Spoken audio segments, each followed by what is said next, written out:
Bhumi is a center for leadership excellence. Now, leadership is a very tricky word. There are lakhs of titles on leadership. Experts cannot easily come to agreements on what is good leadership or what is leadership. How do you define it? There's an old saying: people get the leaders they deserve. So if we are having the leaders we have, then somewhere along the line it also follows that we have deserved the leaders we have at this point. So the fundamental premise is leaders emerge from the people, and the kind of people we are the kind of leaders we will have.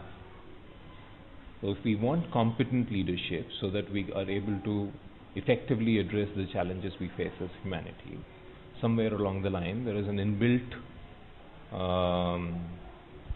understanding that we have to work with the people and we have to do something about the kind of people we are. And that's exactly what we are trying to do at Bhumi. We work with a lot of people, help them grow, and in the process of engaging with the challenges we face collectively as humanity, some of us will emerge as leaders who become role models.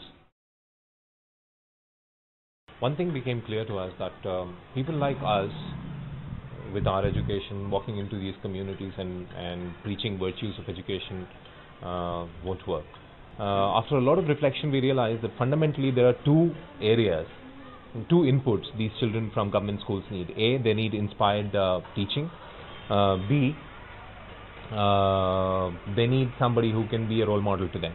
So what this program does is support children from government schools with special classes in maths or science or English, and provide them mentors who fill them with self-confidence and self-esteem and help them take responsibility for themselves or overcome their circumstances that are very difficult, while simultaneously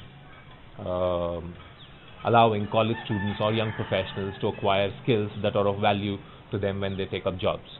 I mean, if you go back into our culture, and there was a time when there was Eklavya, perhaps the most dedicated student a teacher can aspire to have in his her class, and on the other hand, Dronacharya, a guru that any student might want to learn from, one of the best.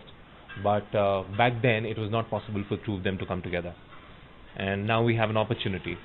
We now have an opportunity to bring these two people together. People like us, we can easily go into a 9th class or a 10th class or an 8th class and teach English or teach science or teach maths, because we are already we have learned that subject well enough for us to be able to teach.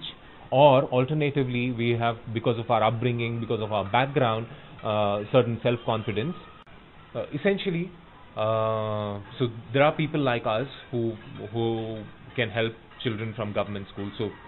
So in a certain sense, we have what they need, and that's where we become Dronacharyas.